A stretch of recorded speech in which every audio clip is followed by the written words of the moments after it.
kada je naš vojvoda Neđo pošao na najbolji svijet, tada su sa njim pošla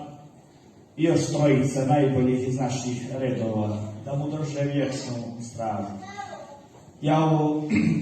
ove stihove posvećujem jednom od njih, poručniku Popović Ljubiši.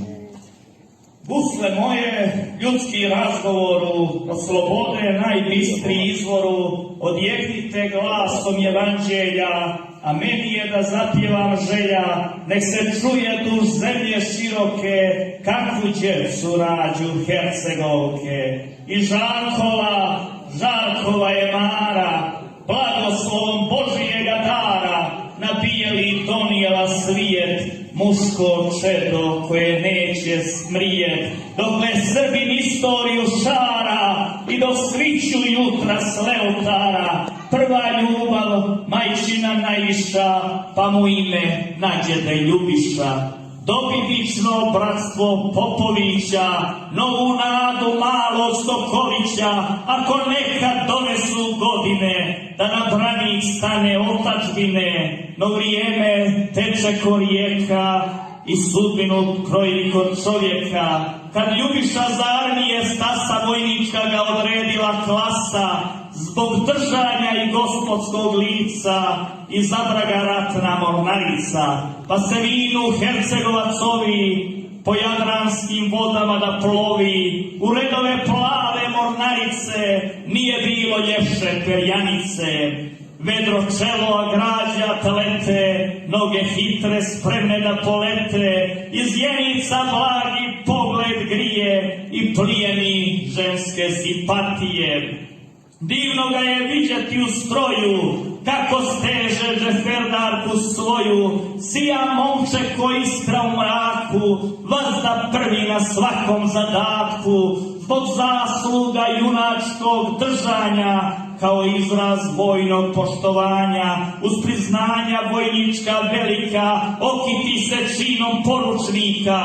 No vrijeme novo sudbu kroji, zemlja ćuti, zemane broji, vihor rata lebdi u oblaku, najedi se srce u junaku, ponovo se mržnja zahuktava, raspade se Brožova država, stadoše se crtati granice, opet Srbu prijete klanice, hita vojska na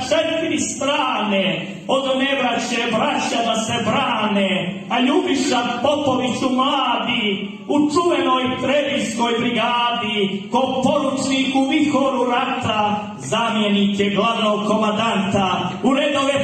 3. bataljona, ko dvoglavi orao sa trona, komanduje i braći govori, preko Srđana vrata otvori, Dubrovniku nek Jadransko more, pravoslavne obaskaju zore, rad bi bio da valove čuje, Jadran plavi dok oko miluje, i još jednom barem u vijeku, Dubrovačku da gleda rijeku.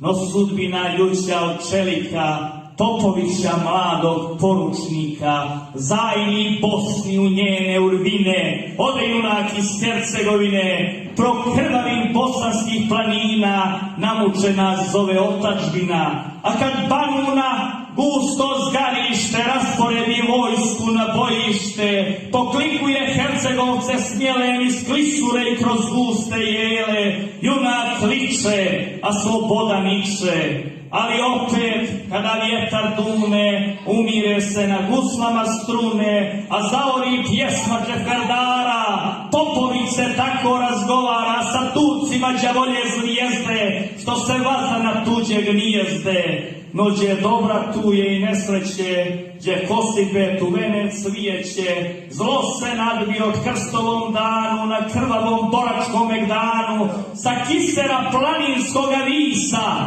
ko da đavo depešu potisa, sa Samijem Muhamedom svecom, najedi se luna sa mjesecom, pa kinišu i oganji kletve, prokrvave rijeke Neretve, vatra sipa ko da žito sije, iz oblaka smrtna ura grije, istorija prestane da piše u knjigama Popović Ljubiše. Gdje pogide mladi poručniče, tu i danas žuto smiljeniče, i miriše bosijog zeleni, rasuli se po gori meleni, slavuj pjeva zorom na uranku, nek je slava palome junaku.